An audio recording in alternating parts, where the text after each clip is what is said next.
après le certificat d'études que j'ai passé dans mon village, il n'y avait pas de collège au village à l'époque. Maintenant, il y en a. Mais dans les années 80, il n'y en avait pas. Donc, je suis d'abord partie dans 2 familles d'accueil à Foundiougne. C'est à quelques kilomètres de mon village. En pirogue, on allait. Hein. Donc, on mettait 7 heures en pirogue. Mais je ne vous dis pas, je ne sais pas combien de kilomètres. Mais dans ma tête d'enfant, c'était très loin. Donc, j'ai habité dans une famille d'accueil là-bas. Et ça ne s'est pas trop bien passé. Après, je suis allée à Sokone. Bon, avant Sokone, j'étais dans un autre petit village. Je faisais 7 kilomètres à pied pour aller à l'école. Et après, comme c'était trop dur là-bas, l'année suivante, on m'a changé. Je suis allée à Sokone, dans le Saloum. Et je suis restée 2 ans à Sokone pour le collège. Et puis, après, je suis tombée très malade. Oui, alors, donc, et comme j'étais paralysée, tout ça, on m'a ramenée au village. Et quand j'étais guérie, j'ai préféré encore continuer. Je suis partie à Mbour, sur la petite côte sénégalaise. Donc Mbour, M-B-O-U-R. Et j'ai fait là-bas le reste de mon collège. Et j'ai fait le lycée là-bas. Et j'ai fait mon bac là-bas. Puis ensuite, je suis partie à Dakar à l'université. J'ai gagné mon premier salaire. J'avais 12 ans et demi en Gambie, à côté du Sénégal. Je suis partie travailler là-bas l'été. Et depuis, j'ai travaillé tout le temps pour mes études. Voilà. Des petits boulots au ménage, garder des enfants, piler du mil pour des gens qui payent, chercher l'eau à la fontaine publique. Marchande de poissons, j'achète du poisson au port de pêche de Mbour et puis je vends en porte-à-porte. Des cacahuètes, comme ici. J'ai fait des tas de petits boulots. J'ai même travaillé dans un service d'hébergement du 160 de l'armée française à Dakar. Je faisais aussi des ménages dans une espèce d'hôtel. Non, j'ai travaillé tout le temps. Et puis c'est en 1994 que je suis venue en France. Et j'ai continué les études de lettres à Strasbourg. J'étais mariée à un Alsacien, un Français que j'avais rencontré au Sénégal. Et comme je dis dans tous mes entretiens, c'était une erreur de casting parce que je suis tombée dans une famille qui ne voulait pas de noirs. Donc ça a duré que 2 ans, il est parti et puis moi je suis restée et j'ai continué mes études là-bas. Moi j'étais une femme de ménage en Alsace pendant 6 ans et j'en ai pas honte. Parce que j'ai fait femme de ménage comme d'autres pouvaient faire ingénieur ou diplomate ou professeur. Vous savez pourquoi? Parce que c'est la même démarche de gagner sa vie honnêtement. Si j'avais été voleuse ou prostituée, peut-être que je n'oserais pas dire. Mais je considère que j'ai refusé tout ce qui, pour moi, n'était pas moral. J'ai accepté de vendre ma sueur pour vivre. Donc, je ne dois rien à personne. Quand je suis femme de ménage ou quand je suis écrivain, je parle à tout le monde de la même manière, c'est-à-dire les yeux dans les yeux. Parce que être femme de ménage, ça me permettait de régler mes problèmes sans me quémander. Je ne voulais pas le RMI en France, le revenu minimum d'insertion. On donne aux pauvres, on les aide. Quand on a l'habitude de quémander, de dire merci, on finit par perdre sa dignité humaine. J'ai refusé ça. Je préférais être une bête de somme, un âne, travailler dur, parce que travailler dur me permettait d'être consciente qu'en tant qu'être humain, j'assumais ma responsabilité vis-à-vis de moi-même. Il était à moi de trouver comment vivre et avec quoi. Maintenant, ce qui me choquait, c'est que quand vous faites des ménages, les gens y pensent, certaines personnes pensent que vous êtes à peine plus intelligente que le balai. Parce que c'est vous qui bougez le balai, donc... Et ils pensent que vous êtes vraiment comme... surtout, vous êtes noire, vous êtes femme de ménage, donc forcément, c'est parce qu'elle est idiote, cette fille. Et quand vous avez besoin de gagner votre pain, vous ne pouvez pas tout de suite tout dire. Donc, qu'est-ce que vous faites? Comme quand j'étais petite et qu'on n'a pas droit à la parole.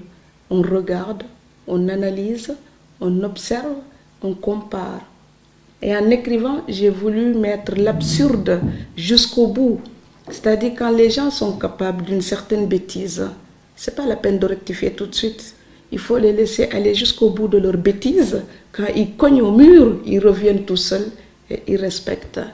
Il y a dans le visage de l'emploi et puis Cunégonde à la bibliothèque, il y avait un patron, quand j'arrivais, il disait « Ah, Cunégonde est arrivé !» Et Cunégonde, c'est un personnage horrible de Candide de Voltaire. Et il disait ça pourquoi? Parce qu'il pense que je ne pouvais pas comprendre la référence littéraire. Et un jour, on s'est réellement croisés à la Bibliothèque nationale de Strasbourg. Et c'est seulement là qu'il a compris que je faisais des études de lettres et que quand il disait ces mauvaises choses, j'étais tout à fait capable de comprendre. Et ce jour-là, ce n'était pas moi qui étais l'idiote, c'était lui l'imbécile. Mais je préfère le rire. C'est que la colère, elle suffoque tout. La colère, elle étouffe les idées. L'humour, ça permet aux idées de s'ouvrir, de s'épanouir et d'aller jusqu'au bout. On peut sourire et réfléchir en même temps. Je préfère ce rire caustique, d'ailleurs, un peu comme dans Candide de Voltaire ou chez Marivaux. Les imbéciles disent toujours la vérité chez Marivaux. Voilà, ce sont les idiots qui ont compris. Mais ils savent tellement que la vie là, ça ne vaut pas la peine.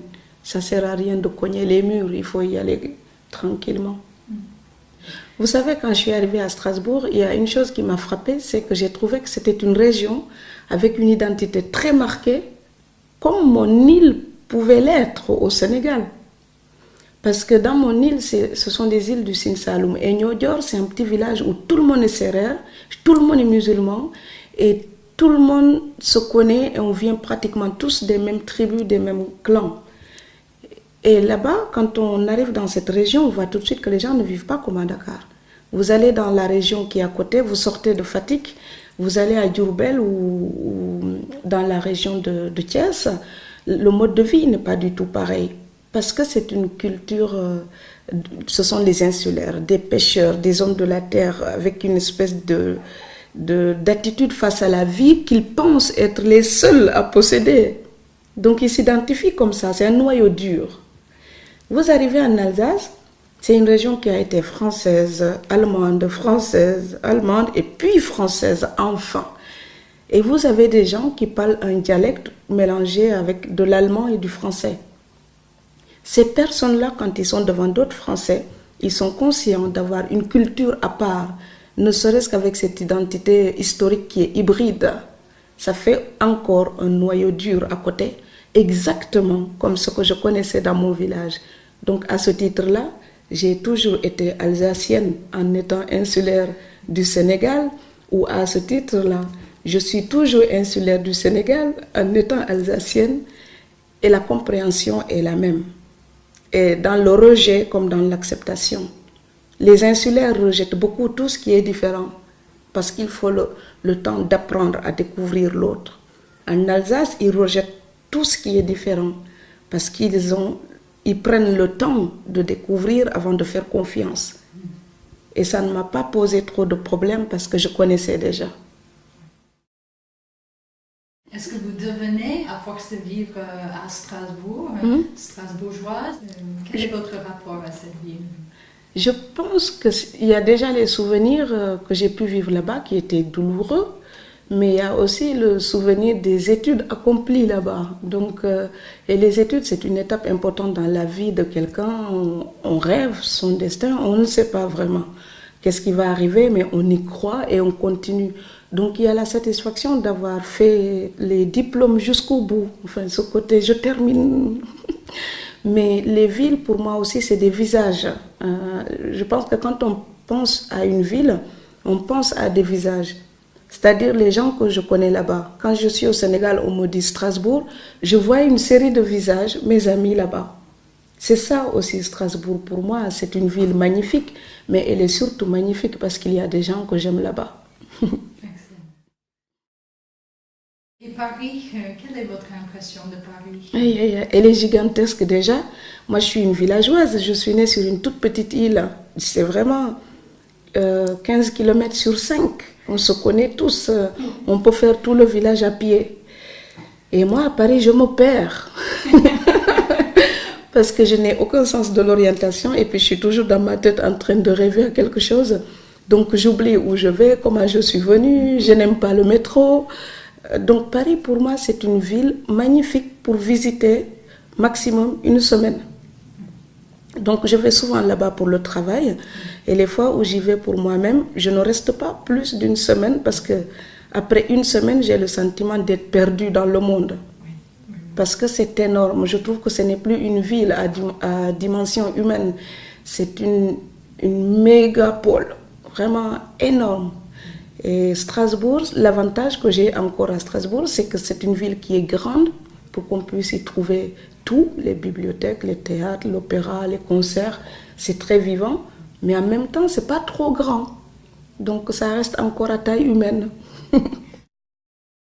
Donc maintenant, vous êtes française. Oui, franco-sénégalaise, j'y tiens, les deux. Oui. Toujours les deux, oui. Quand on vous pose la question, vous dites... Je dis toujours franco-sénégalaise. Franco-sénégalaise. Oui. Est-ce qu'on peut le dire dans l'autre sens, sénégalo-française, ça ne marche pas? Ah ben si, c'est une relation de transitivité. En littérature, l'un peut se mettre devant ou après, c'est pareil. Oui. Mais quand je suis au Sénégal aussi, ils disent sénégalaise, je leur dis, c'est plus dur d'ailleurs de le rectifier là-bas. Parce qu'eux, ils disent sénégalaise, je dis franco-sénégalaise. Parce que je suis sénégalaise, mais je ne renie pas ce que l'autre culture m'a donné aussi. Parce que je respecte. Donc je suis vraiment franco-sénégalaise. Et quand je suis ici, qu'ils me présentent dans des villes en Europe et ils disent écrivain française, je dis non, franco-sénégalaise. Parce que si je n'avais pas été franco-sénégalaise, mes livres n'auraient pas la réalité qu'ils ont, ce que je dis là-dedans.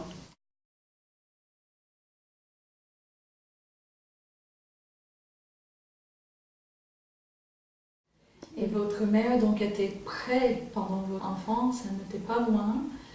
Elle était au village, dans un autre quartier. Je la voyais, je n'avais pas le droit d'habiter avec elle. C'est ça. Parce que j'aime pas faire la langue de bois. Moi, je dis les choses franchement. Oui. Je suis née parce qu'elle a eu une histoire d'amour avec un monsieur. Ils étaient tous les deux très jeunes, 18 ans. Et donc, dans les familles musulmanes, comme ils n'étaient pas mariés, c'était la guerre entre les deux familles. Donc, j'étais la fille du diable, le péché, l'enfer de Mahomet m'attendait, Et donc, quand je suis née, on l'a vite mariée à quelqu'un qui voulait d'elle comme deuxième épouse et qui ne voulait pas une bâtarde dans sa maison. Donc, quand je pleurais, il me jetait dehors. Et ma grand-mère, on lui a dit ça, et elle est partie, elle m'a récupérée, j'avais 5 mois. Et elle m'a gardée comme ça, et j'ai grandi avec elle, voilà. Donc ma mère, j'ai appris vers 8 ans, enfin 7 peut-être, je ne sais plus exactement l'âge. J'étais jeune en tout cas, quand j'ai appris que c'était elle ma mère. Donc j'ai trouvé ça un peu dur parce que je la voyais avec d'autres enfants, qu'elle traitait comme les enfants à elle. Mais moi, j'étais... Donc, et puis quand on est petite, on est fâché, on juge, on critique. Mais quand j'ai grandi, que je suis devenue une femme, j'ai compris et j'ai pardonné. Parce que je sais qu'elle, une jeune fille musulmane à 18 ans, qui a un bébé hors mariage, c'était un drame pour elle. Et c'est un drame de femme. Et pour moi, ce n'est plus un drame de petite fille ou de mère.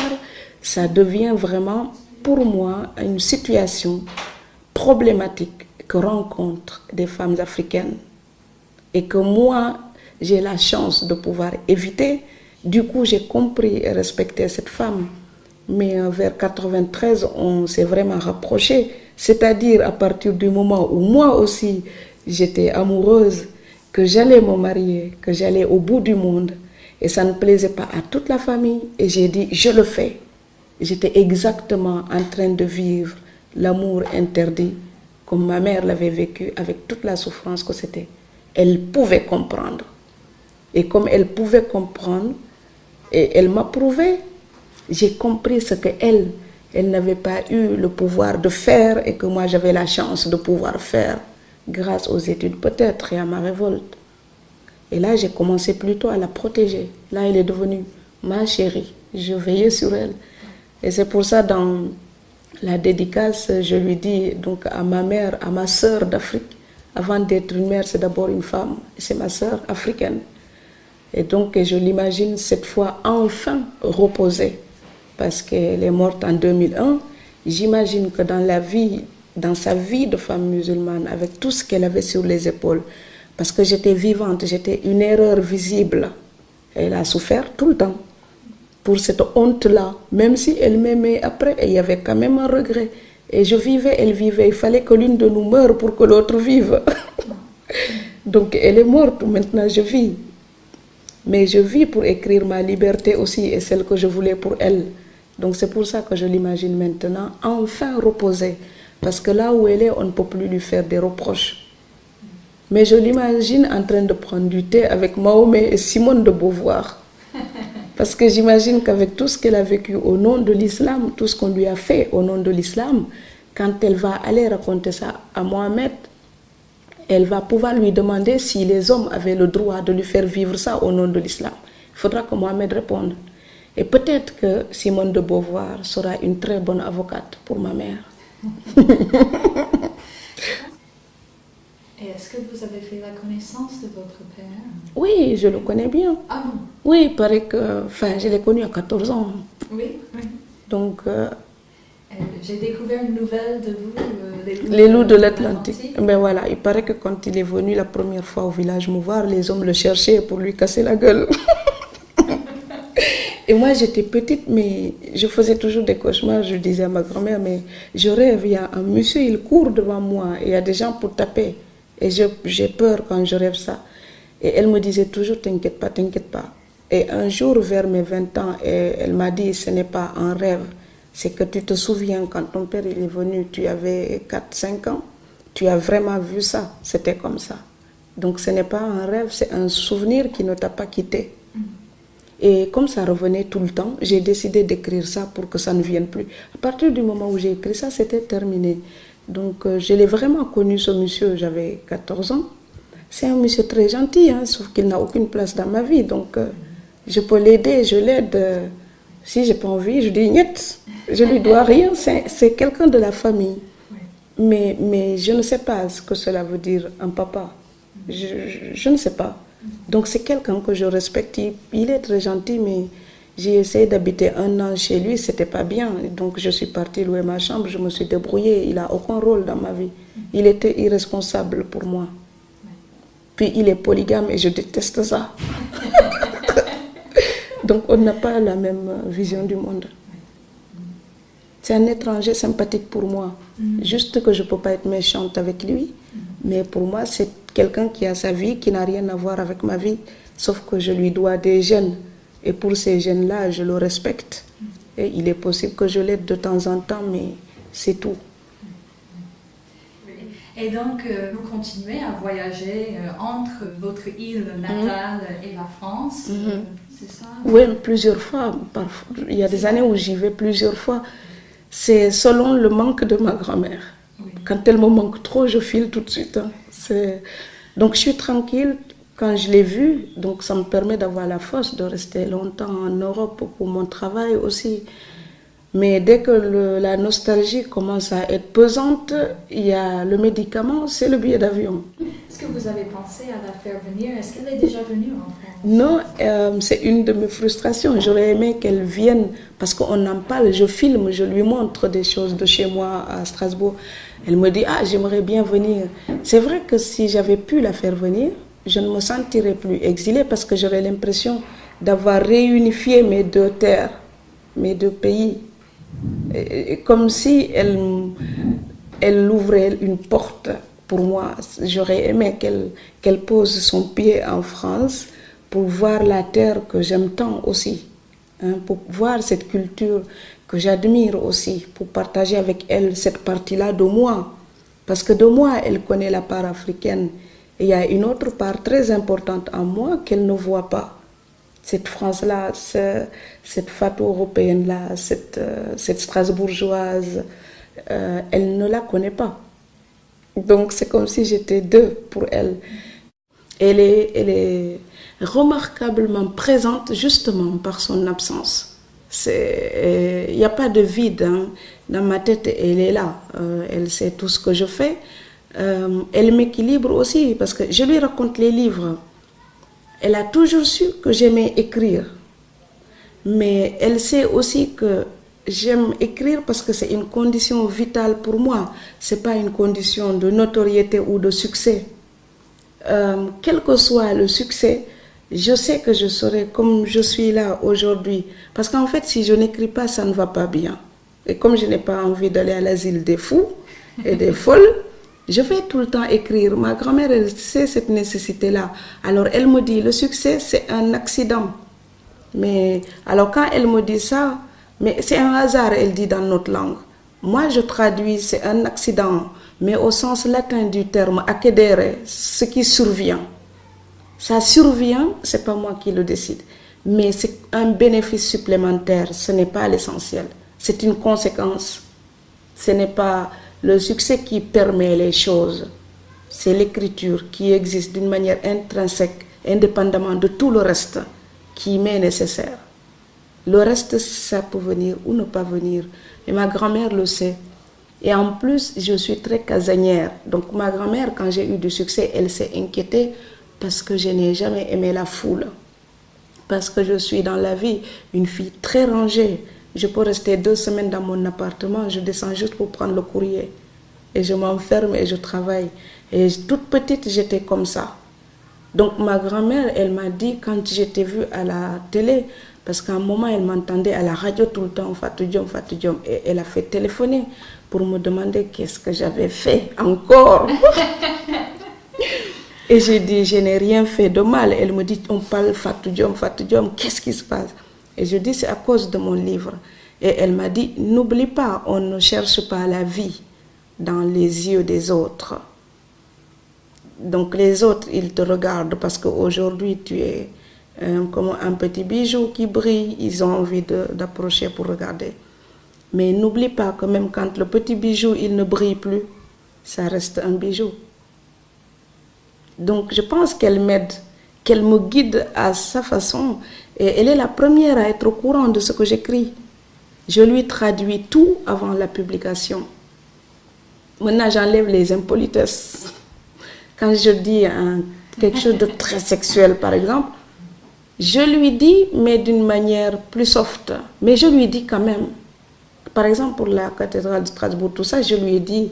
Et je dis, voilà, c'est comme un homme qui s'est préparé pour attaquer le ciel. Elle a ri, elle m'a dit, oh, le bon Dieu, il va te punir.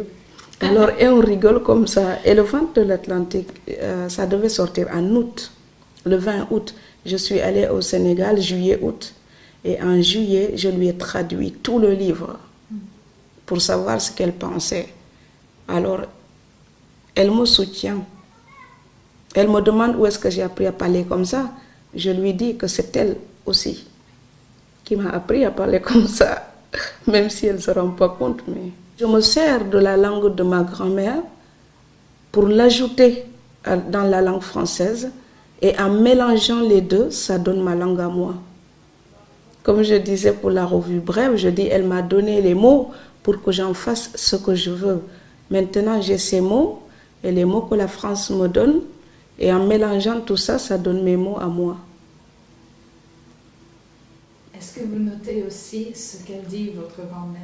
Mais ma grand-mère, on n'a pratiquement pas besoin de noter. Parce qu'elle me dit des choses. Tenez, je lui dois peut-être cette façon de veiller tard la nuit. Quand elle avait des choses importantes à me dire, elle me le disait le soir. J'étais là, couchée à côté d'elle et tout, et puis on discutait. Et elle me disait des choses avec des mots tellement imagés qui s'ancraient tout de suite. On ne peut pas oublier quand on parle avec des images très très concrètes. Et elle me parle comme ça, elle me parlait comme ça quand j'étais petite, elle me parle encore comme ça. Et donc, je ne note pas. Par contre, ce que je fais maintenant quand je vais en Afrique, je lui donne parfois un dictaphone. Et quand elle va se coucher, je mets la cassette et je lui donne. Et elle va dans son lit et puis elle me dit parfois des choses qu'elle ne pourrait même pas me dire comme ça en face. Et je garde ça. Sans doute une conscience du temps qui passe.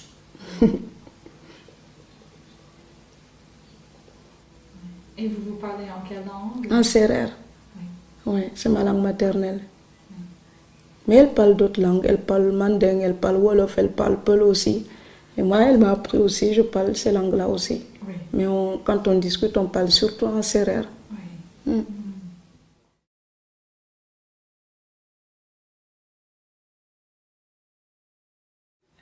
Quand vous avez commencé à publier, donc, est-ce que vous avez pensé à prendre un pseudonyme? Non, non. Jamais. Parce que La vie, elle est trop courte. Et comme on parlait tout à l'heure de questions de femmes et d'identité, elle est trop courte pour penser des choses et ne pas oser l'affirmer. Elle est trop courte pour jouer à cache-cache. Parce que la société, elle joue suffisamment à cache-cache. Moi, quand j'étais petite, j'ai vu les adultes mentir, tricher. J'ai vu mon destin compliqué pour des histoires de naissance, pour les bêtises des adultes. Derrière chaque adulte ou devant chaque adulte, il y avait un masque. Et quand j'étais petite, j'ai vu parfois ce qu'il y avait derrière. Et quand, en tant qu'enfant illégitime, j'ai grandi plutôt cachée. Donc j'ai rêvé toute ma vie de pouvoir dire « je suis là, je suis moche, peut-être la fille du diable, peut-être tout ce que vous détestez, mais je suis là et il faut faire avec. » Parce qu'il faut que moi-même j'accepte d'être là si je veux faire accepter aux autres ce que je suis. Donc jamais de pseudonyme. Et aussi je soulève des sujets où parfois certains peut-être ne veulent pas. Et moi, le côté un peu marginal que j'ai toujours eu me permet de dire exprès. Et puis c'est important parfois de dire, je le dis haut et fort parce que j'en ai les preuves, parce que je l'ai vécu. Quand on se cache, on dit quelqu'un a dit que, mais il n'y a personne pour prouver. C'est important parfois de dire et d'assumer. Absolument. Et quel est votre rapport à votre nom? Je l'aime beaucoup maintenant. Quand j'étais petite, c'était pesant. Parce que mon père n'étant pas de ma région et que je suis un accident de bisou. Et quand on disait Fatou Diom, dans la classe, les enfants ils riaient et puis ils se moquaient et puis ils disaient les choses qu'ils entendaient leurs parents dire. C'est une étrangère, son père est venu de je ne sais pas où. Et donc c'était un poids parce qu'on a envie d'être comme tous les enfants. C'était un poids jusqu'à ce que mon instituteur et puis ma grand-mère m'expliquent le sens de mon nom de famille et que chacun avait le droit de porter le nom de son père et que ce n'est pas une tare et puis je ne l'ai pas choisi et puis c'est comme ça, c'est un factum, ça existe, point. C'est le soleil, il se lève, pourquoi il se lève? Je ne me le demande pas, le soleil est là. Donc mon nom, c'est ce père-là, avec ce nom-là. Pourquoi c'est lui? On ne m'a pas demandé de choisir. Alors j'accepte, je m'appelle Fatou Diom. Ça veut dire fierté, dignité, machin. Alors quand on est enfant, il ne faut pas avoir une mauvaise note en classe, hein, parce que c'est la blague à 2 francs et le professeur qui dit « Ah, mais quand on s'appelle Diom, on n'a pas le droit d'avoir une note aussi mauvaise. » Ça arrivait parfois, donc ça encourage aussi pour travailler, pour rester digne. Vous mettez aussi en scène votre personne. Il y a des commentaires sur le corps, hein, sur différents aspects du corps. Et je me demandais quel effet ça vous fait de voir votre corps mis en scène comme ça. Mais c'est pas moi, c'est n'importe quelle fille africaine. Parce que les Africaines, elles ont les fesses cambrées. C'est pour ça qu'on peut porter nos bébés sur le dos, ils ne tombent pas, ils sont sur leur fauteuil. Ce n'est pas moi. Oui. Le jeu autobiographique, c'est une porte ouverte vers les autres. C'est parce que je vous regarde que je peux me positionner en face et dire, moi, je ne suis pas Alison. Mais c'est parce que je suis Fatou que je suis consciente que Alison existe. Et qu'est-ce qui me ressemble avec Alison? Donc quand on dit je, c'est une manière de partir juste d'un point de départ et puis on continue vers les autres. À un moment donné, je ne parle plus de moi. Je parle de toutes les personnes qui peuvent se reconnaître là-dedans. Et c'est aussi peut-être pour enlever un certain complexe des filles africaines. Vous savez, il y a eu des documentaires où on voit des filles africaines qui se mettent des crèmes sur la peau pour se blanchir. Vous avez des filles africaines qui font des régimes pour devenir comme ça, comme les top modèles. Enfin, non, on est cambré, on a des petites joues, ça fait des trous quand on sourit et nos fesses sont rebondies dans nos jeans. Mais c'est sublime. Donc il faut que les gens apprennent à respecter leur nature. Pendant l'esclavage, on avait fait une hiérarchie des races. Mais se mettre à se métamorphoser pour ressembler à une race, à une présence physique qui n'est pas la nôtre, c'est un complexe et c'est une affirmation des thèses coloniales, esclavagistes, tout ça. On n'a pas à faire ça, on a juste à accepter de vivre ce qu'on est. Et c'est pour ça que je commence, j'aime bien parfois mettre la fille africaine comme ça en scène et je la décortique et je regarde ses fesses et ses joues et ses dents. Et je parle d'elle comme quelque chose qu'on a envie de voir, de toucher. Parce que on est d'abord des objets de la nature. Nous sommes d'abord une partie de la nature. On ne change pas la nature, on la respecte. Même quand c'est un corps. Et c'est dur d'accepter l'image. Je ne suis pas Naomi Campbell, mais elle n'est pas moi non plus. Donc, comme il y a des visages imposés, il y a des statuts de l'être. Et en fait, c'est pas très difficile de paraître quelque chose. Moi, j'ai pas envie justement de paraître quelque chose. J'ai vraiment envie d'être toutes les mochetés que je suis, mais toutes les joliesses que je peux être. Et c'est très difficile d'être franche vis-à-vis de soi-même tous les jours. Il y a des jours où je me regarde dans la glace le matin, je me trouve vraiment horriblement moche. Ah, je me dis, c'est grave, à 70 ans, tu ne seras pas pire. Hein. Là, c'est déjà gâché. Et puis, je ne sais pas pourquoi, il y a des jours, je me lève, je me fais un grand sourire et je me dis, tu n'es pas la plus belle des filles, mais tu es remarquablement bien dans ta peau comme tu es. Donc, ça dépend. Mais dans l'absolu, j'aime pas cette tête-là. Elle n'est pas vraiment moi. Moi, c'est dedans. Moi, c'est une page de texte. C'est plus complet que ce que le visage peut donner. On n'est pas le visage là sur l'écran ou sur la photo du livre. On est une fille qui marche avec un port de tête, avec une manière de porter ses bras, avec une manière de se dandiner ou de tourner la tête, avec une manière de sourire, ou pourquoi pas de tirer la langue. C'est tout ça qui fait une image complète de quelqu'un, plus tout ce qui est caché dans la tête. Insaisissable, l'image d'un être humain. Et donc, on est toujours forcément complexé parce ce qu'on projette. Les photos, elles sont tantôt tristes, tantôt joyeuses. Je ne suis pas cette fille-là, très, très sérieuse sur la photo. Je suis plus joueuse que ça. Mais en même temps, je ne suis pas seulement cette fille avec un regard banania. Je suis plus mélancolique que ça. Donc, la vraie Fatou est entre les deux. Et c'est très difficile à capter. Donc, j'essaie d'assumer celle que les caméras font de moi. J'essaie de lui dire, approche-toi un peu de ce que je suis vraiment. Peut-être qu'on y arrivera. Parce que sinon, il y a des fois, j'ai envie de lui casser la gueule à Fatou. Mais justement pour son impuissance. Parce que tout ce que je peux dire, j'ai le sentiment de ne pas arriver à mettre le doigt vraiment sur la psyché. Voilà. Et l'écriture, c'est cette quête de la psyché. Tout le temps, tout le temps, tout le temps. Donc l'image, c'est un instant de cette psyché-là. Mais ça ne change strictement à rien. Parce que mes angoisses, je suis toujours seule avec. Et ça, ce n'est pas la télé qui va changer ça. Ce n'est pas la radio qui va changer ça. Les 200 000 lecteurs que j'ai eus en France, ils ne sont pas là le jeudi soir si je n'ai pas envie de manger parce que je suis triste. Ils ne vont pas m'applaudir parce que je me réveille et que j'ai le blues. Ils ne vont pas pleurer parce que je pleure. Mais en même temps, ils ne peuvent pas me donner les réponses ou satisfaire tout ce qui m'a manqué dans ma vie et qui me pousse à écrire.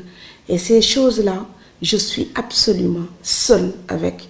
Et ce sont des interrogations qui continuent et j'irai même plus loin. J'aime beaucoup être avec les gens.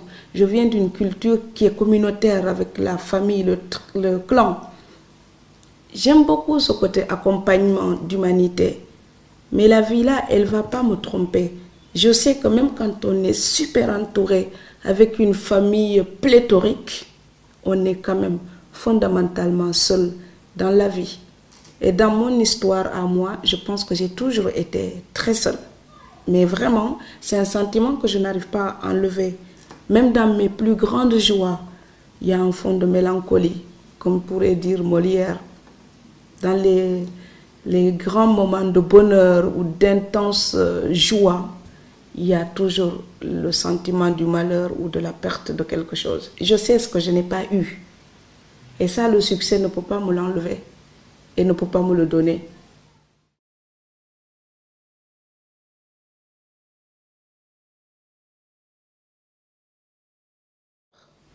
Je pense qu'on ne comprend pas tout en restant simplement sur son lieu de naissance.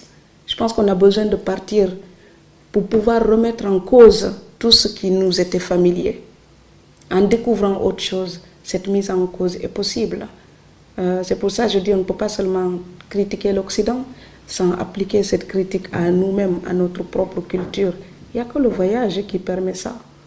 Et il se trouve que moi, je partais souvent, quand j'étais adolescente, j'ai fait le Mali, la Guinée, la Mauritanie, toute seule avec un sac à dos. J'avais 15 ans, je dormais dans les missions catholiques ou dans la rue. Et j'apprenais à chaque fois, parce que chaque fois que je rentrais, je remettais en cause quelque chose. Chaque fois que je revenais, ma liberté voulait dire autre chose de plus. Et donc, c'est une éducation aussi, quand on n'a pas eu la chance d'avoir la famille pour vous tenir la main, vous instruire, vous amener sur les chemins de la vie. Vous n'avez que les découvertes de vos propres yeux pour vous éduquer. Donc c'est le chemin qui vous éduque. Ce n'est plus la structure familiale. C'est votre itinéraire qui va vous fabriquer une personnalité et les rencontres, donc les échanges. Et c'est pour ça le sujet pour ma thèse, je l'ai fabriqué moi-même.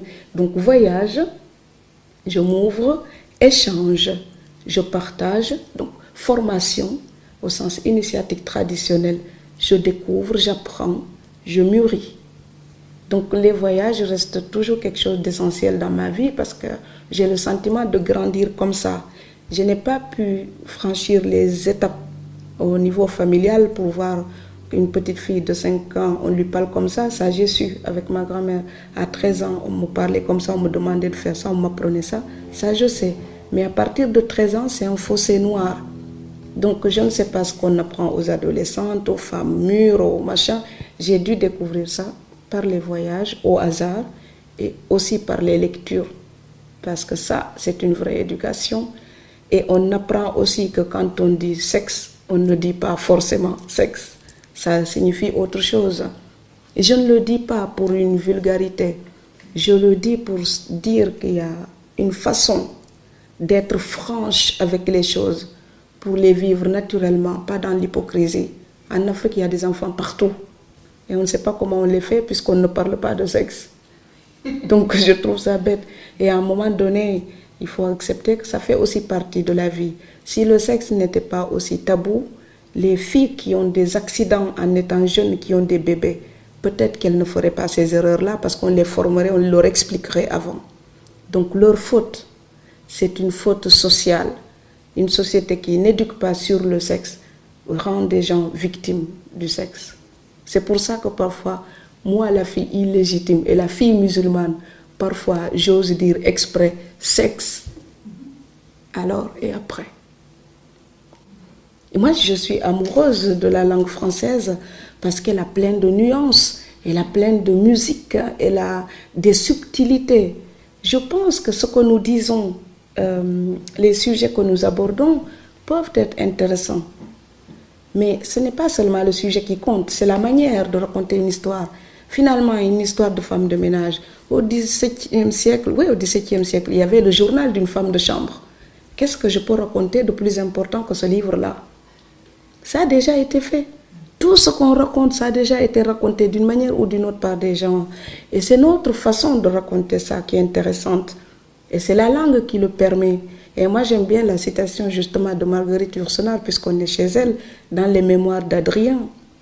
Elle dit, quoi qu'on fasse, on reconstruit toujours le monument à sa façon, enfin à sa manière. Mais c'est déjà beaucoup de n'employer que des pierres authentiques. En jouant avec la langue française, on arrive à se fabriquer toujours des phrases authentiques. Il suffit de mettre des mots, de les changer de place selon son tempérament à soi pour sortir une langue française qui nous est personnelle et qui dit nos émotions à nous, même si le sujet a été déjà 100 000 fois traité. Je pense qu'on n'invente rien de nouveau. Par contre, on invente notre propre manière de sentir et de dire.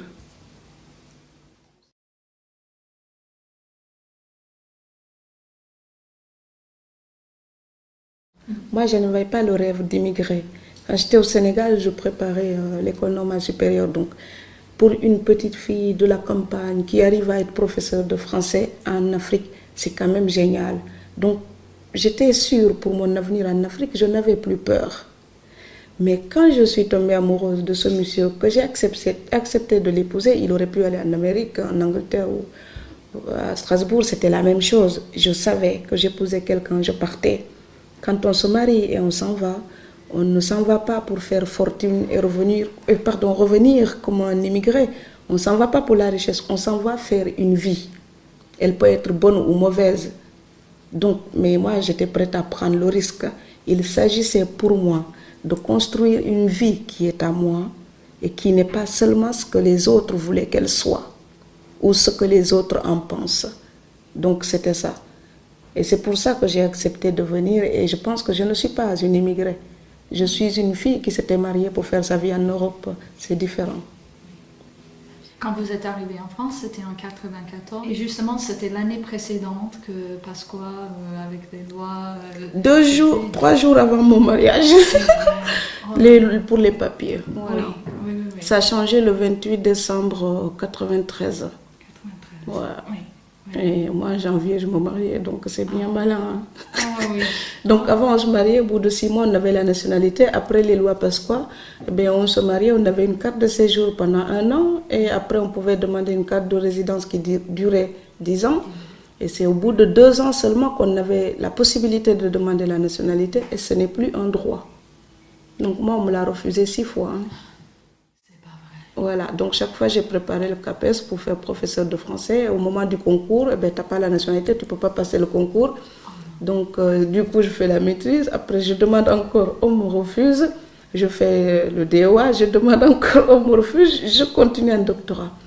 Et après quand le vent de l'Atlantique est sorti, tiens.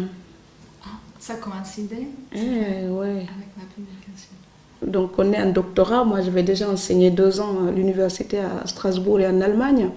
On n'a même plus envie de passer le CAPES pour aller enseigner au lycée. Et là, il n'y a pas de condition de nationalité pour enseigner à l'université. Ça c'est incroyable. Oui, parce qu'on est moins nombreux. Oui. Donc ça aussi c'est une injustice. Oui. Pourquoi on nous permet de passer les diplômes si on ne peut pas nous permettre de les utiliser? Il y a Sarkozy qui veut faire maintenant les immigrations choisies, il dit. Donc s'ils ont besoin des Africains, des pauvres, ils vont choisir comme des instruments de travail, comme des bêtes. Enfin, je dirais même comme on choisit des gens qu'on va utiliser. Mais nous, si on a besoin d'eux, qu'est-ce qu'ils font? Ils ne nous choisissent pas parce que nous, on a besoin d'eux. Et donc, je pousse, vous voyez ce que je disais, il faut pousser le raisonnement absurde jusqu'au bout. Quand ils auront besoin d'ingénieurs, de plombiers spécialisés avec un CAP ou un BEP, qu'ils auront besoin de restaurateurs, de cuisiniers diplômés, ce ne sont pas des Sénégalais ou des Burkinabés ou des Guinéens qui vont venir. Hein. Ils vont faire ça entre eux en Europe. C'est une façon de contenir l'immigration seulement au sein de l'Europe pour rejeter les autres. Je suis étonnée de voir que personne ne bouge pour l'instant et qu'on laisse faire. Moi, je suis comme une invitée ici, j'habite en France, mais il y a des gens qui revendiquent le fait d'être français pur sucre. Quand la maison brûle, j'ai besoin de les voir lutter avec moi. Donc, j'avais des amis qui partaient faire les manifestations dans la rue pour moi. Ils étaient nombreux, ils disaient, on va marcher pour Nafatou, nous, on va marcher pour toi. Je dis non, vous ne marchez pas pour moi. Parce que si Le Pen un jour il est élu, quand il aura fini de foutre les noirs dehors, il va regarder chez les blancs ce qui ne va pas et il va leur régler leur compte. Et c'est comme un petit peu Matin Brun, vous voyez ce livre-là. On commence par un petit détail et après ça s'aggrave. Donc si vous ne réagissez pas tout de suite en tant que Français, il faut savoir que tout ce qui est préparé de mauvais, le pire c'est pour vous. Moi, je n'ai pas à marcher dans la rue. Le simple fait que je sois là, c'est un acte qui parle, ça veut dire déjà que je vous aime. Donc c'est à vous de me prouver que vous avez envie de me garder. Les gens n'ont pas envie d'immigrer. Ils ont envie d'aller vers une vie meilleure. Une vie meilleure, ce n'est pas forcément la France, l'Angleterre ou l'Italie. Une vie meilleure, c'est une abstraction. Si quelqu'un donne les moyens, pour arriver à vivre mieux sa vie, même en étant dans un petit village perdu en Afrique, les gens, ils sentent leur existence s'améliorer, ils n'ont plus envie de partir. On ne va pas chercher l'eau dans le puits du voisin si on a un puits dans sa propre maison. Et c'est ce que vous avez fait un petit peu en venant en France, c'est de prendre la liberté, votre liberté un peu. La liberté de me casser la gueule pour voir ce que c'est et pouvoir me demander est-ce que je peux assumer tout seul quand il n'y a pas les autres derrière. C'est une expérience à vivre. Et aussi la liberté peut-être de pouvoir m'en sortir et comprendre qu'on n'est pas obligé de compter toujours sur les gens. Donc, une naissance par soi-même, c'est-à-dire pour moi naître, c'est devenir autre chose que l'héritage atavique. Voilà. Pour moi, naître, c'est devenir le résultat de quelque chose, d'un effort, d'un chemin, d'une démarche. Et ça, on le devient par la force de son bras. Mais c'est une découverte de soi. Parce qu'en fait, quand on n'est pas confronté à des difficultés, il y a plein de choses qui sont en nous qu'on n'a même pas l'occasion d'expérimenter. Je pense que les gens qui ont toujours vécu très très très bien, quand ils meurent, il y a une partie d'eux-mêmes qu'ils ne connaissent jamais ou qu'ils ne connaîtront jamais. Parce qu'il faut être poussé parfois jusqu'au bout pour voir qu'il y avait en nous cette possibilité-là ou cette force-là. Je ne souhaite à personne des difficultés. Je sais simplement que c'est une occasion de découvrir une autre personne que nous avons en nous et qui n'a pas l'occasion de s'exprimer quand tout va bien. Est-ce que vous êtes devenu individualiste? Il y a cette accusation dans le livre. Dans le livre?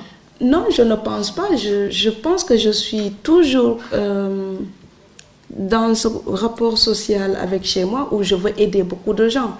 Maintenant, il ne faut pas me prendre pour Mère Teresa parce que j'ai une association, j'essaie de faire plein de choses dans mon village. Oui. Mais la devise de mon association, c'est aidons-les à ne plus avoir besoin de nous. Je n'ai pas envie d'aider quelqu'un toute sa vie. J'ai envie d'aider quelqu'un à prendre son envol, à être libre et digne en comptant après sur lui-même. Même pour mes frères et sœurs, c'est ça. Je mets un projet, tu t'occupes de ton projet, tu réussis pas, c'est ton problème. Je t'ai donné l'occasion.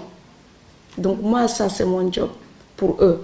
Et pour la communauté du Sénégal ou des gens que je peux aider, c'est ma démarche. Si quelqu'un compte sur moi pour vivre 30 ans, il va finir par manger des pierres. Parce que je ne comprendrai pas qu'il compte seulement sur mon effort pour assumer son existence. Parce que moi, je n'ai pas eu sur qui compter pour assumer. Donc, je pense que la façon de respecter quelqu'un, ce n'est pas toujours l'assistance. C'est l'aider à pouvoir être autonome, totalement libre. Je ne veux pas quelqu'un qui va passer sa vie à me dire merci. Je veux quelqu'un qui puisse me dire peut-être merci une fois parce que j'ai bien aidé et la personne est totalement libre après pour voir le résultat de ses efforts et dignement. Vous savez, si vous donnez à quelqu'un 1 kilo de riz tous les jours, vous ne réglez pas ses problèmes. C'est 1 kilo de riz tous les jours, il mange tous les jours et demain il a le même problème. Donc, moi j'étais au collège et sa maison c'était à côté du collège. J'ai une histoire vraie, la mognante l'écolière. Et je suis allée encore, je l'ai vue en 95, elle était encore vendeuse de cacahuètes. Mais maintenant, je n'ai pas osé retourner parce qu'elle était très très vieille à l'époque et malade. Je pense qu'elle n'est peut-être plus de ce monde, mais je n'ai pas envie de le savoir. Je ne veux pas qu'on me le confirme. C'est-à-dire dans ma tête, elle est là. Et cette femme, elle mendiait, elle était lépreuse, elle avait l'autre main comme ça, puis elle était là avec une main et on lui donnait des choses ridicules. Les gens, ils vont donner ça de riz ou de mille ou un petit bout de poisson séché. Ça sauve qui ça? Mais il vaut mieux ne pas le prendre et mourir aujourd'hui. Parce que quand on le prend, demain on sera encore obligé de le demander.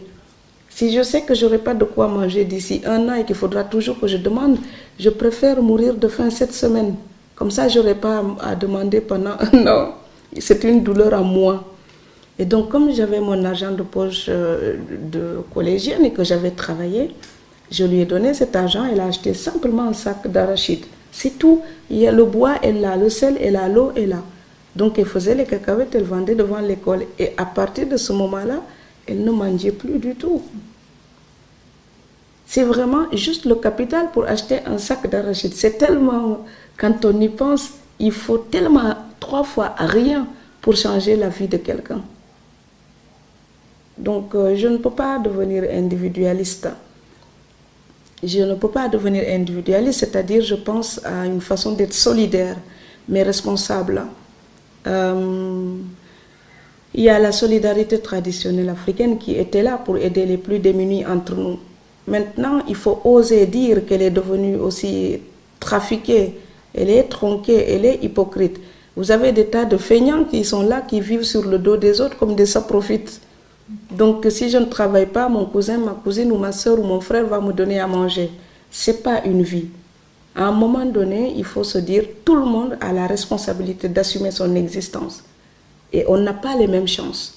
Et ceux qui ont un peu plus de chance, ils doivent aider les autres à pouvoir avancer. Mais les autres, ils ne doivent pas croiser les bras et dire, quelqu'un d'autre va me nourrir tout le temps. Il faut que l'Afrique perde aussi ça. Autant l'Occident est trop égoïste, autant l'Afrique est tellement partageuse qu'elle rend les gens irresponsables. Je pense encore une fois que la solution est dans le mélange des deux, pour une moyenne. Voilà. Parce que quand ça devient une obligation, ce n'est plus un partage, c'est de l'esclavage. Il y a beaucoup d'immigrés qui sont là, qui n'osent même pas aller en vacances parce qu'il faut économiser pour le billet, économiser pour les cadeaux, pour tout le clan. Ces gens-là, quand ils n'osent plus partir en vacances, ils ne sont plus en liberté. Ils sont pris en otage par un système traditionnel qui fait d'eux des esclaves, qui produisent pour entretenir des gens qui vivent psychologiquement mieux qu'eux.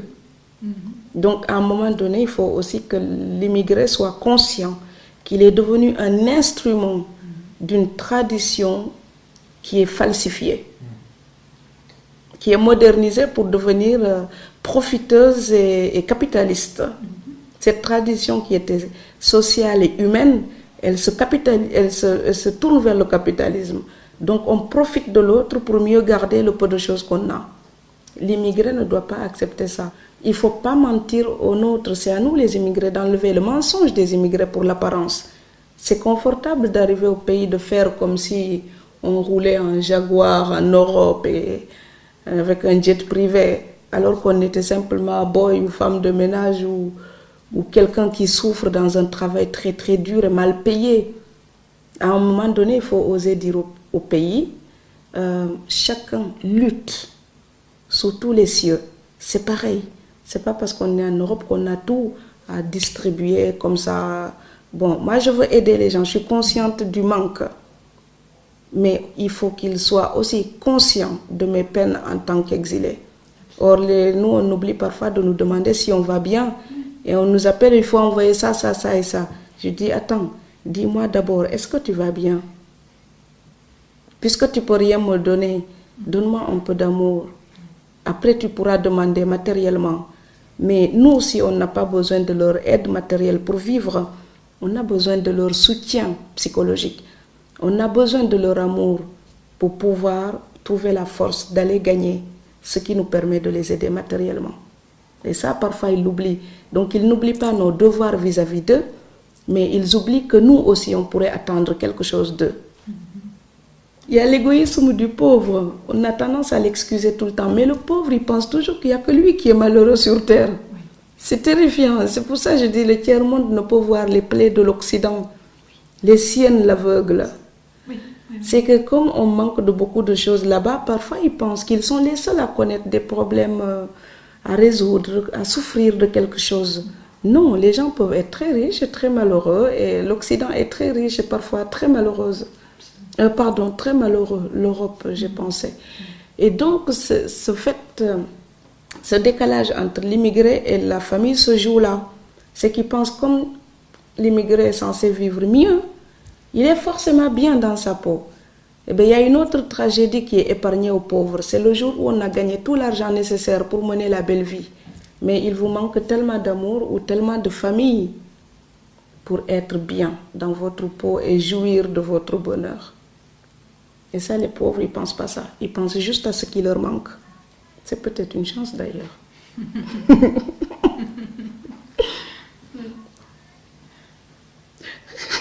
C'est bien de pleurer en sachant, je pleure parce que je n'ai pas de quoi payer mon loyer. Oui. C'est une crise beaucoup plus facile à résoudre. Oui, c'est ça. Voilà. Mais quand on pleure parce que le monde va mal, quand on pleure parce que d'une manière complètement philosophique, c'est difficile de vivre. Quand on pleure parce que le compte bancaire, il ne suffit pas pour sucrer une vie, là, on se rend compte que le véritable problème de l'être humain, il y a le matériel certainement, mais le plus grave, ce n'est pas ça.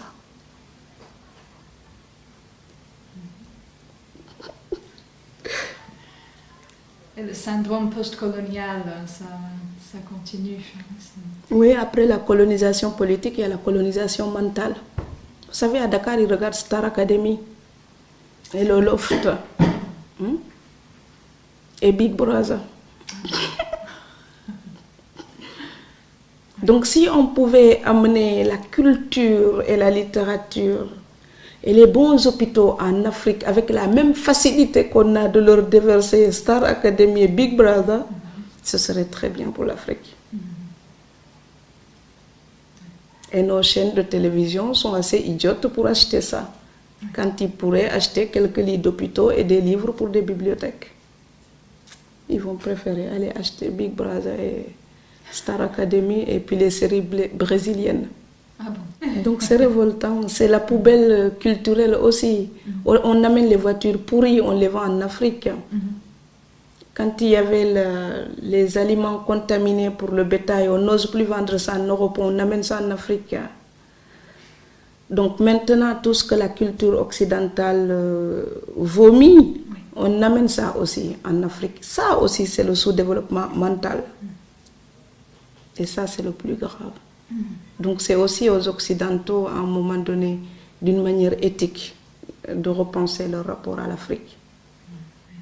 Et on se pose la question pourquoi la plupart rêvent d'être footballeurs ou peut-être acteurs de séries, au lieu de rêver de devenir... ingénieur, philosophe. Oui. Parce que c'est les millions seulement. Zidane, il a des millions, donc il m'intéresse. Maldini, vous savez, il y a une incohérence dans le livre, très peu de journalistes l'ont souligné. Oui. C'est que le jeune m'a dit qu'il est fan de Maldini, qui est italien, et il rêve de venir en France. Oui. C'est quand même une contradiction. Il ne demande pas pour aller en Italie, là où il y a Maldini. Il rêve de Maldini, il va arriver en France. Pour moi, ça voulait dire que dans sa tête, à ce jeune Sénégalais, l'Italie ou la France, c'était la même chose. L'Italie ou l'Allemagne, c'est la même chose. Les États-Unis ou l'Angleterre, c'était la même chose.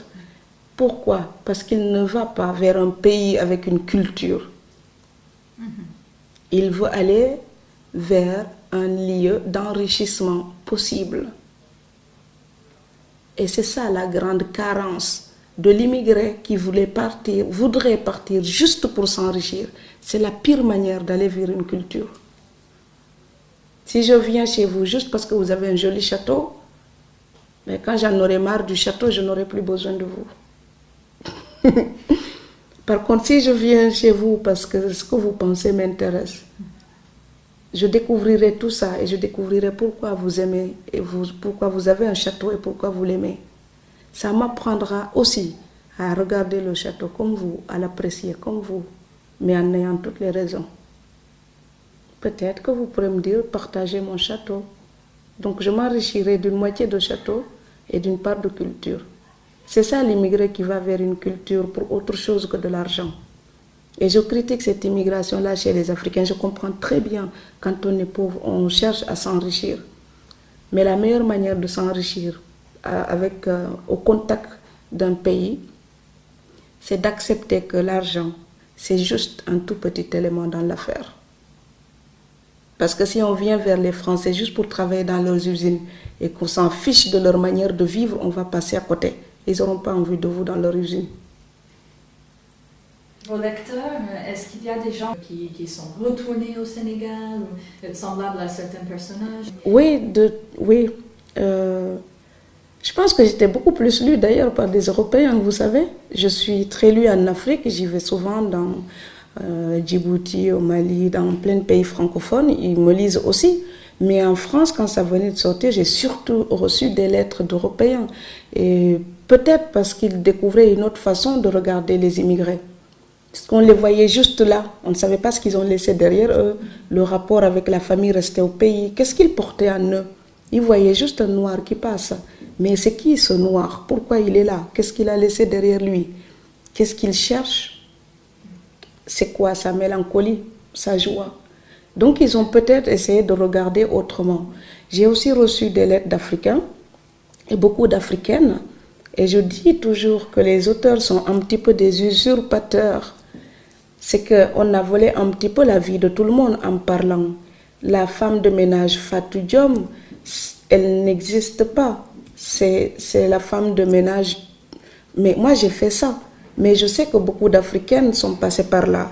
Donc en racontant cette histoire, je sais que beaucoup d'autres filles africaines qui ont vécu ça peuvent venir confirmer. Et les lettres que j'avais, c'était souvent ça. Des filles qui m'avaient dit, moi aussi j'ai tant de diplômes, j'ai pas pu trouver un vrai travail.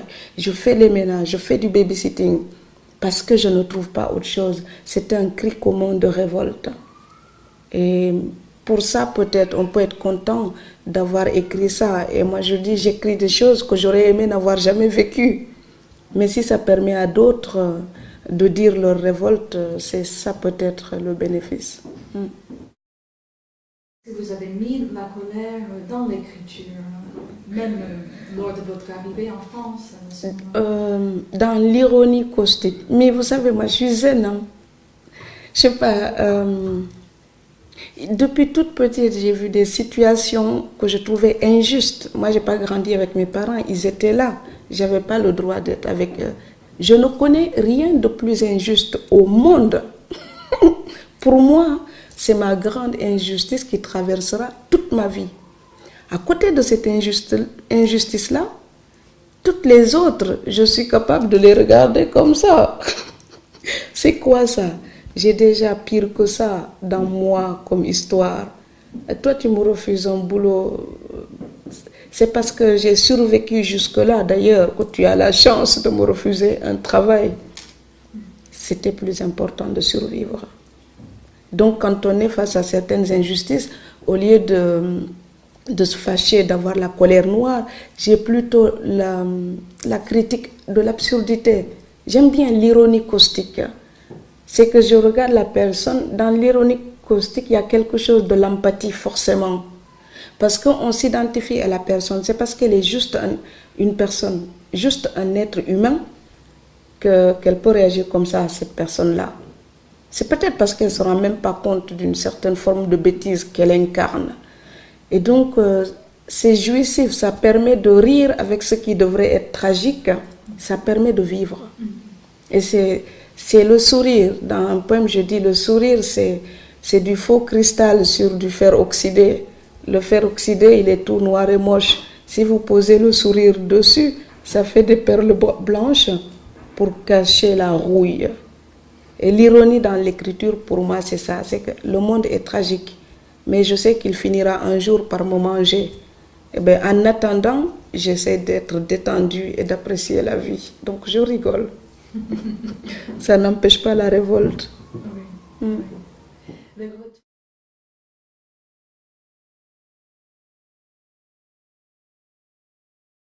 Je ne sais pas, je suis une musulmane de gauche. Je suis une musulmane qui se promène en mini-jupe et talons aiguilles et puis j'aime bien être en bikini à la plage. Ça ne doit pas déplaire à celui qui m'a créée comme ça. Donc, je suis une musulmane, certainement par culture, par respect pour mon histoire. C'est un lien avec ma grand-mère, mon grand-père, la tradition. C'est le ramadan, j'ai fait 20 jours. Les 10 autres jours, j'avais envie de manger, j'ai mangé.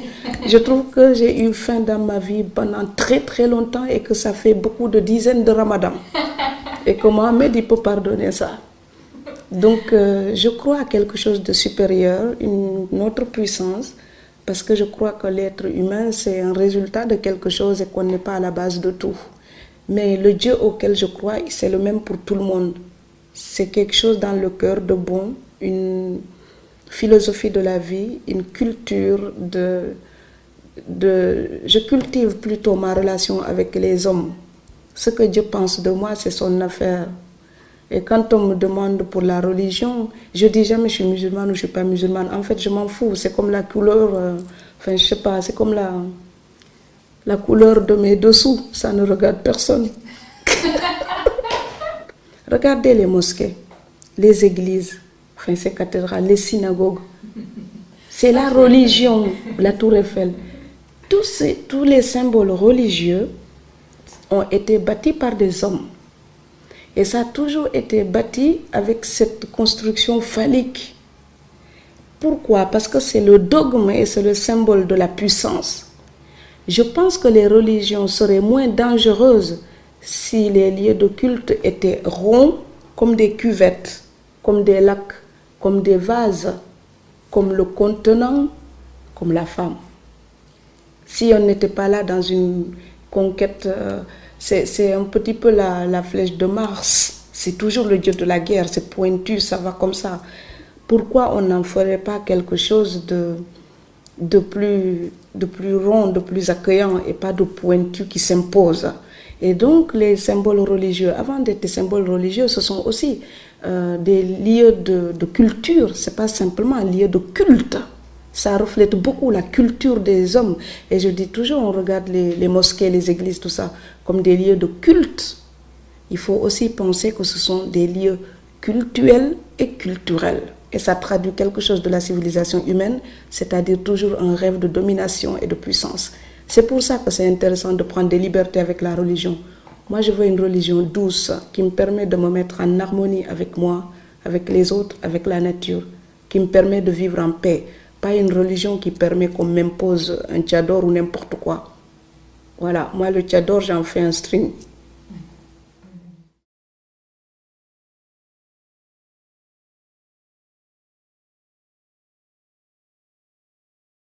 Et sur le féminisme, vous savez, Wole Soyinka dit le tigre ne crie pas sa tigritude, il saute sur sa proie et la dévore. En tant que femme, je n'ai pas besoin de dire « Attention, j'arrive, je suis une femme ». J'ai juste besoin d'être là, comme je pense, comme je suis, pour qu'on sache que ça, c'est une femme et elle ne veut pas qu'on la traite comme un paillasson. C'est pour ça que je dis je suis une féministe modérée. Parce que c'est quand on a peur, qu'on crie, qu'on tape, qu'on cogne. Moi, je suis une femme et je n'ai pas peur d'être une femme.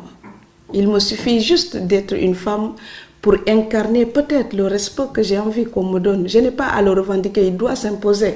Et quand j'étais toute petite, c'était comme ça, parce que les garçons, ils vont faire des choses, les filles restent à côté avec leur poupée. On n'est pas obligé de rester avec la poupée.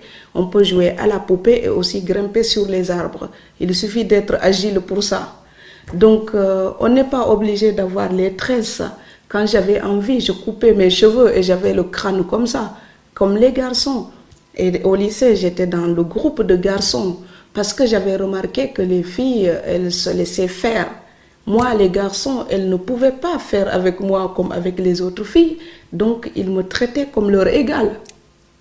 Donc, l'égalité, ça ne se revendique pas. Ça se vit, ça s'impose, c'est une attitude. Si une femme a envie que les hommes lui marchent dessus, ne serait-ce que sa façon d'être présente avec ces hommes-là permet de la traiter en sous-être. Mais quand une femme, elle est là et qu'elle incarne le respect qu'elle a pour les autres et pour elle-même, il n'y a aucun homme qui marche dessus. Donc c'est déjà ça.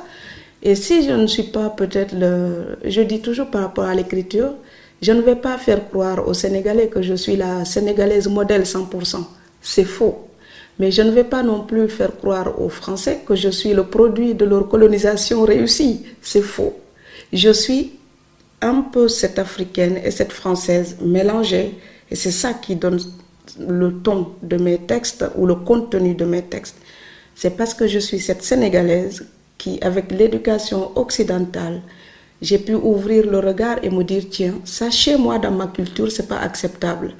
La culture occidentale m'a donné la possibilité de cette liberté-là, de remarquer cette chose qui n'est pas acceptable dans ma propre culture. Mais grâce à ma propre culture aussi, j'ai vu de la société occidentale des choses que je n'accepterai jamais. Parce qu'en tant que fille africaine, il y a un regard que j'ai gardé aussi de l'Afrique qui me permet de critiquer certaines choses en Occident. Donc il y a un croisement, et je reviens au mot hybride que j'aime beaucoup, je me sens hybride de culture. Et l'enfance y est pour beaucoup parce que je n'ai pas eu l'occasion d'être éduquée comme une fille africaine modèle. J'ai grandi avec ma grand-mère dans un contexte qui faisait que moi, on me rejetait. Le rejet, c'est une chance. Parce qu'une fois qu'on vous a rejeté dans un cadre préétabli, tout le reste est ouvert pour vous. C'est-à-dire que vous pouvez oser tout ce que les autres n'osent pas. Parce que de toute façon, une fois qu'on a décidé que vous êtes banni, eh bien, il n'y a plus rien de pire. Donc vous pouvez tout essayer.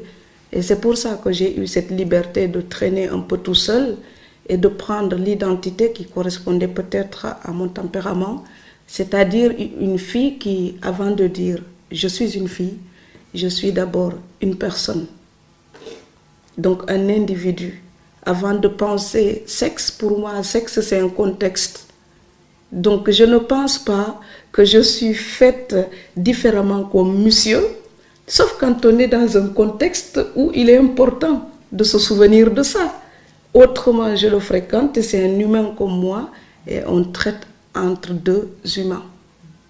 Maintenant, quand j'écris, si j'écris au participe passé, je suis obligée, en disant je, d'accorder avec et eux. Mais vous considérerez quand même que pour les femmes, on ajoute, on n'enlève pas. On ajoute un e, donc c'est un plus. On n'enlève pas, c'est une lettre en plus, c'est pas moi.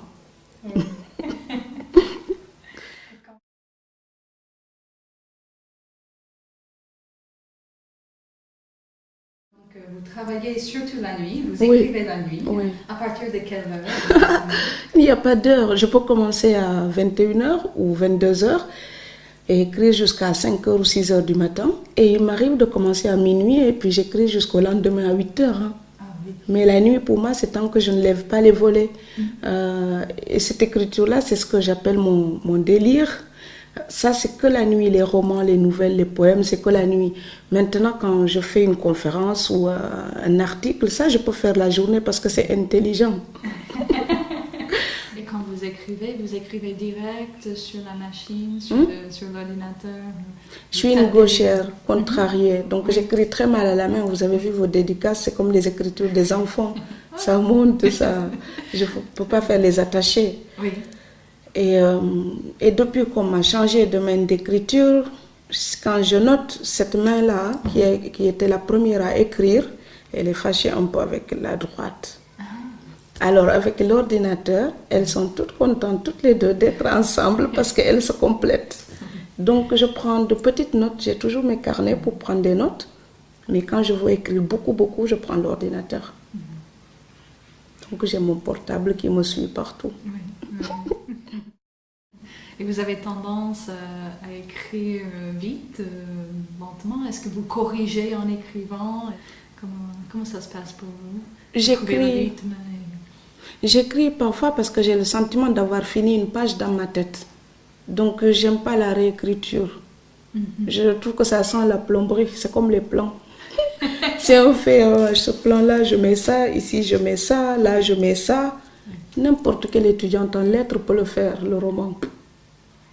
Donc, c'est comme un plan de dissertation. Tout le monde a appris ça. Et moi, ce qui m'intéresse, c'est le feeling, l'ambiance intérieure qui va rendre un langage plus coloré, plus sucré ou plus acide. Et ça, c'est de l'ordre de l'insaisissable, du personnel, vraiment. Ce n'est pas un plan technique. Donc, je refuse le plan technique que l'étudiante en lettres que je suis utilise pour la thèse. Ça, c'est pour la thèse, pour le travail scientifique carré à côté là, parce qu'il y a une charpente et tout est réglé, c'est bon. Mais pour le roman, ça épouse vraiment mes émotions. Le plan, il se fait pendant que je travaille, pendant que j'écris. Mais je ne commence pas tout de suite. Quand j'ai un livre dans la tête, je travaille beaucoup dans ma tête pendant longtemps. Et une fois que j'ai commencé à écrire, je me récite une page dans ma tête. Il faut vraiment que la musique, l'enchaînement, le contenu me conviennent dans ma tête.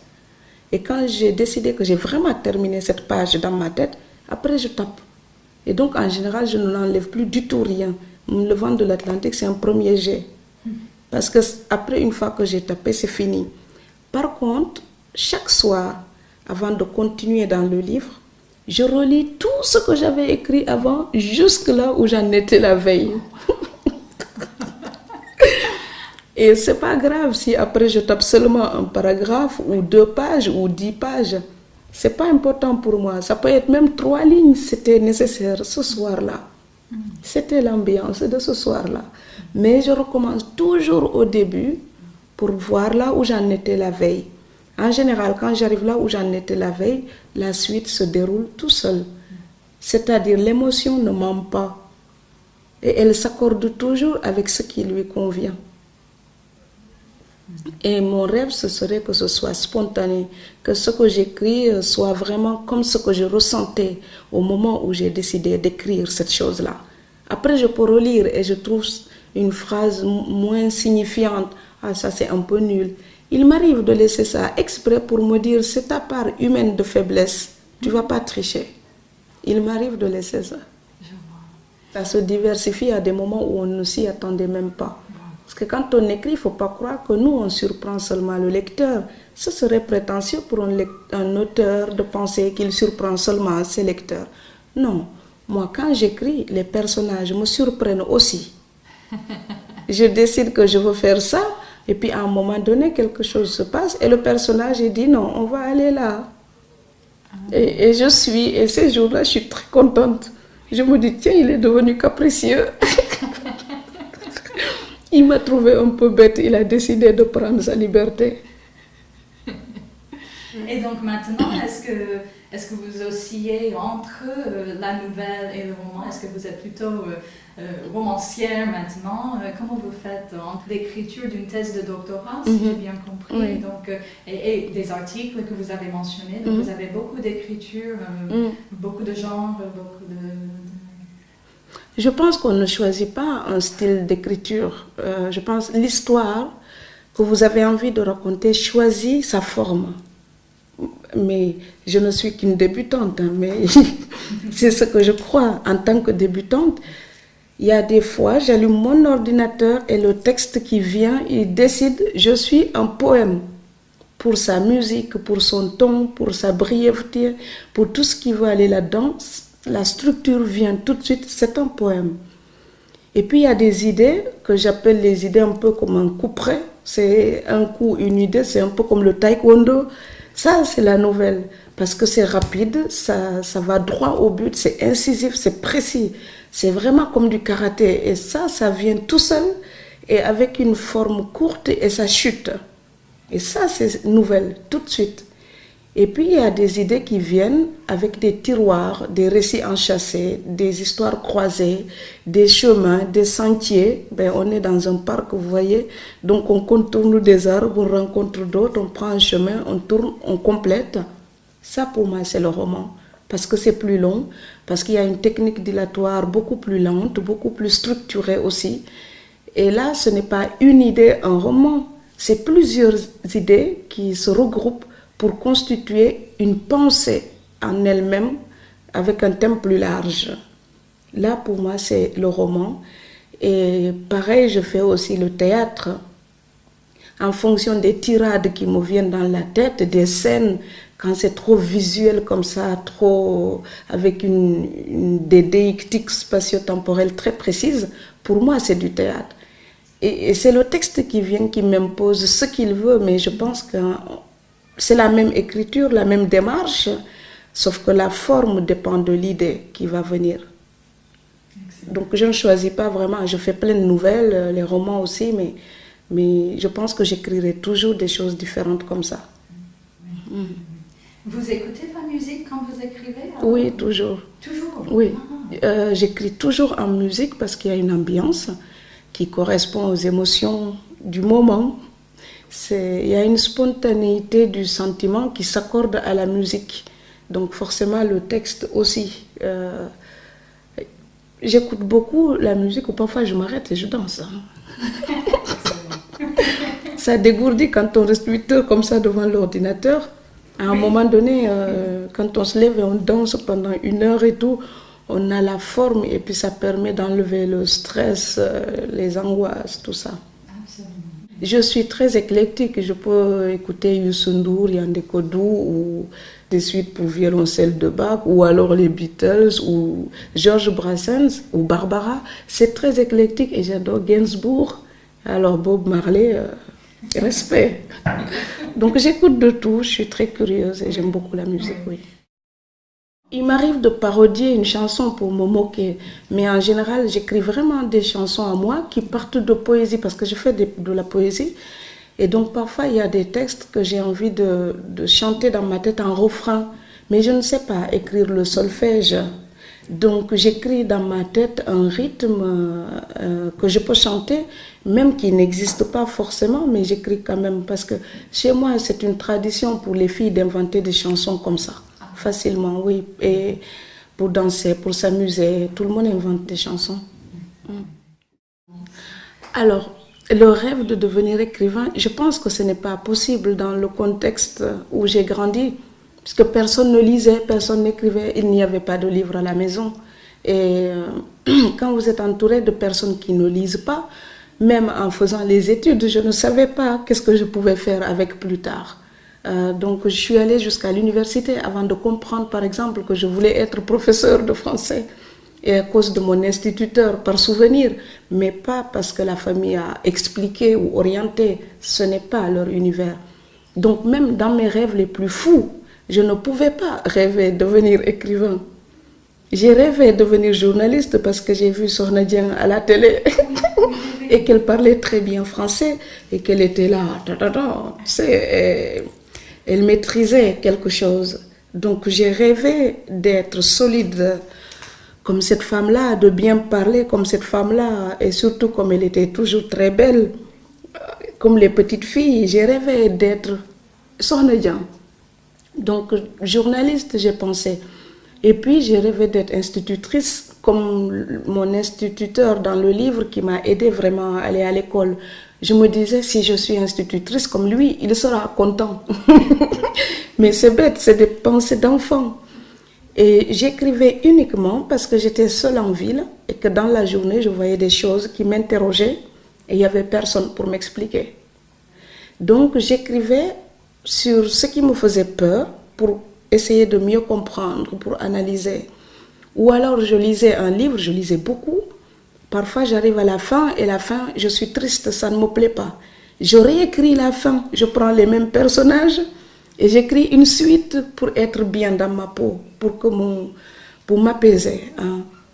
Ça a commencé comme ça, où j'écrivais mes petites révoltes, parce que j'ai grandi dans une société musulmane où les filles, surtout quand elles sont petites, elles n'ont pas le droit à la parole. Moi, tout ce que j'ai envie de dire, c'est important pour moi. C'est peut-être anodin pour les autres, c'est rien. Mais pour moi, c'est important. Quand on me demande de ne pas le dire, ma seule occasion pour dire, c'était de confier mes secrets, mes tristesses, mes joies, mes révoltes à mon cahier, qui lui, il ne dit jamais c'est trop ou c'est pas bien, il accepte tout. C'est comme ça que j'ai commencé à écrire. Je n'ai jamais pensé à publier et quand j'en avais beaucoup, je détruisais. En 99 ou 2000, avant la sortie de la préférence nationale, normalement il y avait 18 nouvelles. J'en ai détruit 12 parce que ça commençait à m'encombrer. Je voulais enlever les personnages pour continuer avec d'autres personnages. Et c'est grâce à un ami que celui-là a été publié. Il m'a dit, ça m'intéresse et tu détruis, c'est égoïste. Donc on a fait un jeu. Il me dit, si tu oses montrer à un éditeur, tu gagnes ce que tu veux. À l'époque, je faisais les ménages. Donc j'ai dit, ok, je gagne un super dîner au restaurant. Mais juste pour montrer qu'on a déposé. Donc j'ai demandé un rendez-vous à Présence africaine.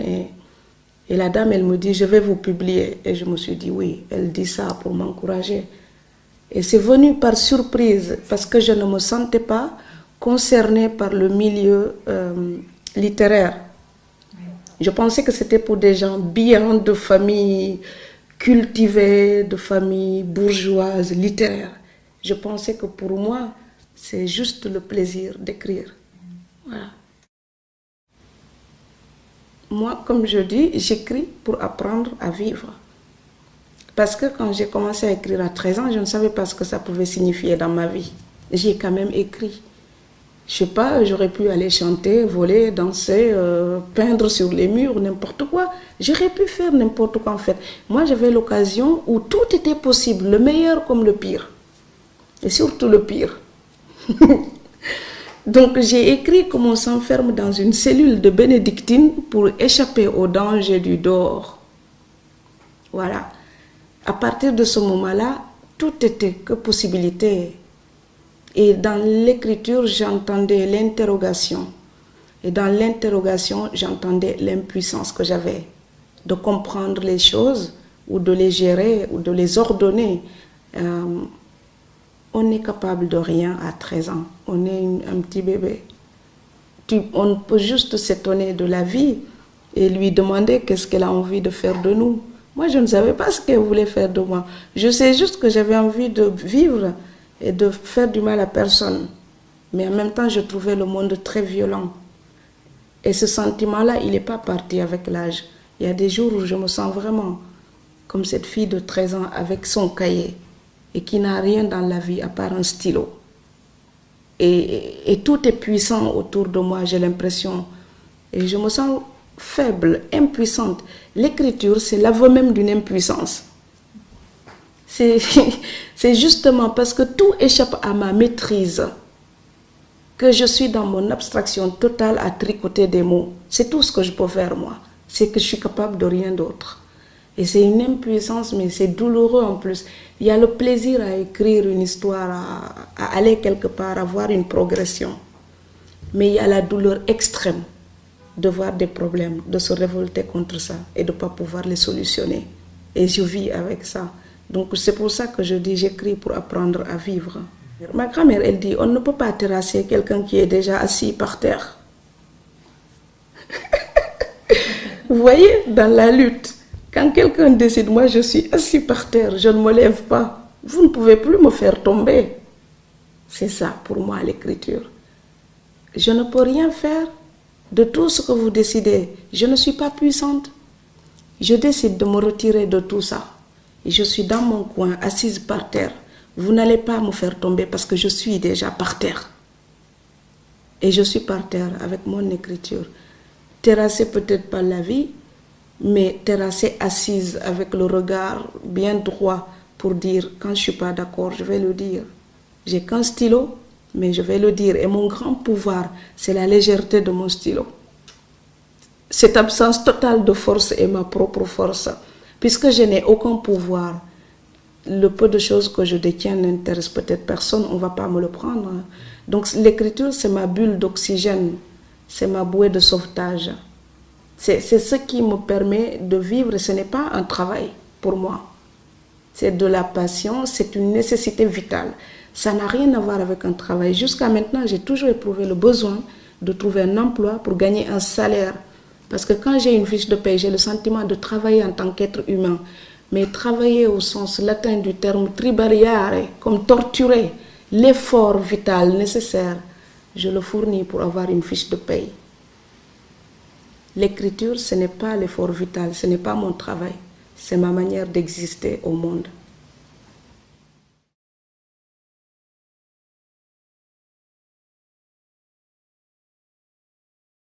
En doctorat, j'ai fait littérature et philosophie mêlée du XVIIIe siècle. Donc j'ai travaillé sur le personnage naïf dans le théâtre de Marivaux. Et puis j'ai étudié les lettres pour l'éducation esthétique de l'homme au XVIIIe siècle du philosophe Schiller, allemand. Et alors pour faire la thèse, j'ai voulu travailler sur Sembène Ousmane, qui est romancier et cinéaste sénégalais. Pourquoi ? Parce que sur le 18e, 19e siècle français, allemand, je peux le faire, mais il y en a beaucoup d'autres qui le font en Europe. Alors que nous, nos écrivains, ils ont peut-être plus besoin que leurs pensées soient partagées. Et aussi pour l'admiration que j'ai pour cet homme-là, comme on dit aux États-Unis, il est self-made man. Et j'ai beaucoup de respect pour un autodidacte qui a quitté l'école à 14 ans, qui a suivi son chemin. Il était maçon, mécanicien, charpentier, pêcheur, puis ancien combattant, puis docker au port de Marseille pendant 10 ans, puis syndicaliste, marxiste, très social et révolté pour le bien des humains. pour moi, c'est quelqu'un d'immense. Parce que je pense qu'on est grand pour le regard qu'on porte sur l'humanité et son avenir. J'ai trouvé ça chez lui. Donc c'est ça qui m'a interpellée et j'étudie le thème du voyage, des échanges et de la formation au sens initiatique dans l'œuvre littéraire et cinématographique de Sembène Ousmane. Voilà.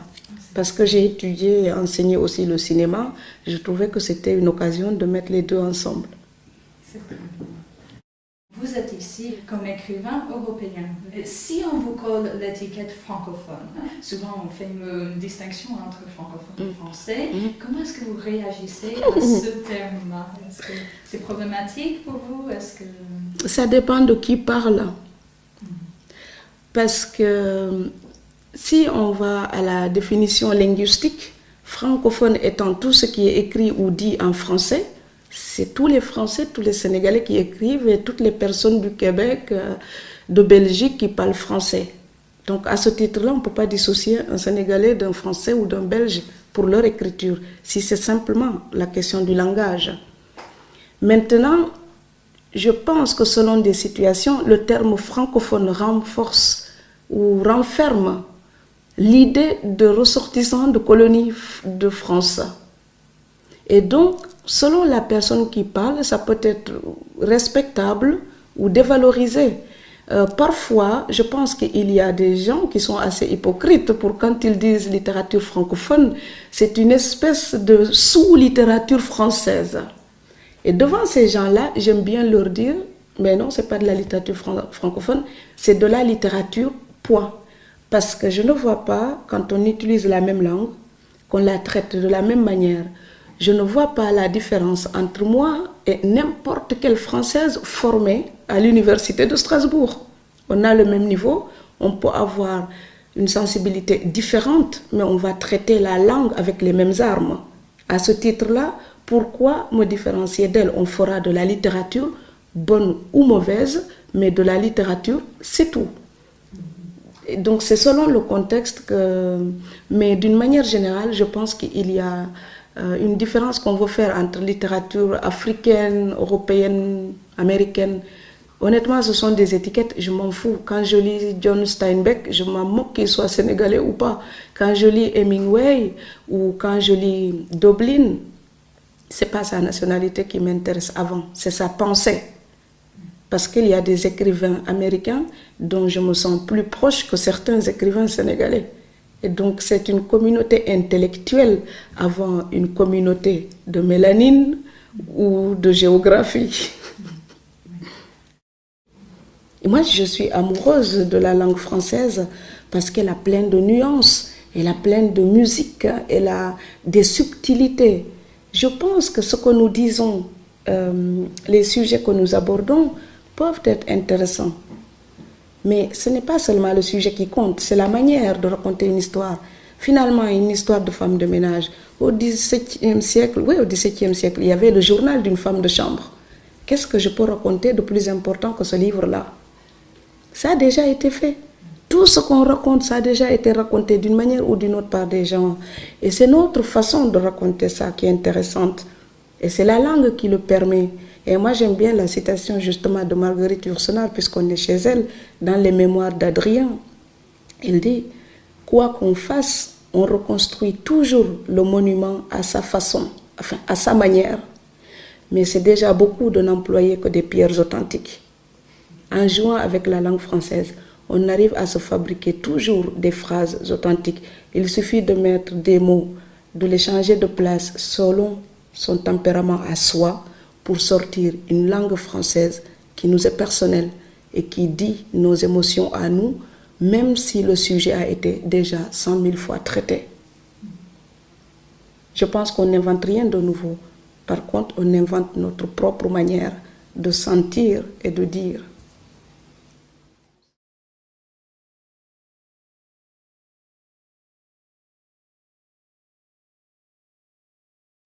Nous, on est francophones. Mais sur le plan de la consommation, ce qu'un Français peut se permettre, un gars de mon village ne peut pas se le permettre. Donc si on met les télécommunications au même prix pour les immigrés qui appellent là, nous on ne s'en sort pas. Il n'y a qu'à regarder les billets d'avion. N'importe quel Français peut prendre un billet d'avion et arriver au Sénégal demain. L'inverse n'est pas vrai. Et pourtant, les Sénégalais payent un visa pour venir ici, et pas les Français. C'est pas juste. Si je tape pour entrer dans votre chambre, si vous venez dans ma chambre, vous devez taper. Simple question d'équilibre.